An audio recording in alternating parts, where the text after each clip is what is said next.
Well, the latest census in 2006 recorded 61,720 US-born people living here in Australia. But Democrats abroad believe there could actually be double that number here. I'm joined now by Todd St. Vrain, the chair of the New South Wales chapter of Democrats Abroad Australia. And Todd, this is President Obama's third scheduled visit to Australia. There were parties planned and celebrations planned for his two previous visits, and tonight you will host celebrations in Sydney. Are members disappointed he won't be travelling here this time? Well, it is a momentous occasion, and of course we would love to see President Obama here in Sydney, which is one of the largest bases for Americans in Australia. However, we recognize that he's got a very limited time and that his primary focus is to be here for the friendship and strategic relationship with Australia.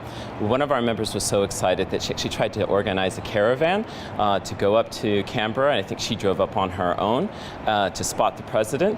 For everyone else tonight, we're gathering at the City Hotel. We're calling it Third Time's a Charm, so everyone's welcome to come down and have a chat about U.S. politics and the historic occasion.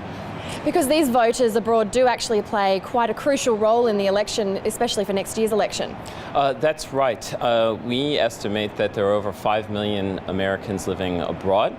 We know from 2008 that historic wins like in North Carolina actually tipped the balance for Obama's favor, and we know that the vote can make a significant difference. How difficult or is it simple to vote overseas? How does that process work? Well, you register with each of your states. Each state has their rules and regulations. Many Australians ask me about that. They wish that they could vote in an election because they think that it's so important for the world. So if Australians actually want to influence the vote, we would encourage them to tell some of the 100,000 Americans that they know here in Australia to go to votefromabroad.org, which will guarantee that they can register for their ballot. There's actually some very sinister, what I see as sinister moves to disenfranchise voters. So new legislation that Congress enacted this year requires that all Americans living overseas have to re-register for every new election. There's also moves to curtail the vote by ending early voting, having to show voter ID. So it is actually really a complicated process to get your postal vote, and that's why Democrats Abroad set up this website for votefromabroad.org and during an election year to provide voter assistance as well as gatherings and social events to talk politics. Now, you were present at Mr. Obama's inauguration. How was that moment, and how do you think he's gone since then? Well, it was bitterly cold, but of course it was a euphoric moment. It was great to see so many African American families come out. I think once we all realized that Obama could not walk on water and expectations died down, he inherited a lot with two wars, one of the greatest economic crises.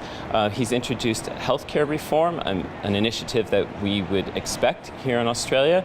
So, and obviously he's here to also make some very important foreign policy initiatives. Osama bin Laden has been taken out. So I think overall we have to give him a lot of credit in a very challenging situation. In recent weeks we've seen quite a few gaffes, I suppose, in the Republican candidate selection process in the US. When that person is selected, do we expect it's going to be a tight election? I think it will be a very tight election. People here don't realize just how bad the economy is, what 9% unemployment means. So I think that is going to be influencing voters. There's a lot of fear and uncertainty, and so every vote counts. And so I would just really encourage Australians to tell their American friends to make sure that they're registered so that next year, the day after the Melbourne Cup, we're still celebrating Obama's re-election when Americans go to the polls. Okay, thanks very much, Todd St. Vrain. Thanks for your time. Thank you.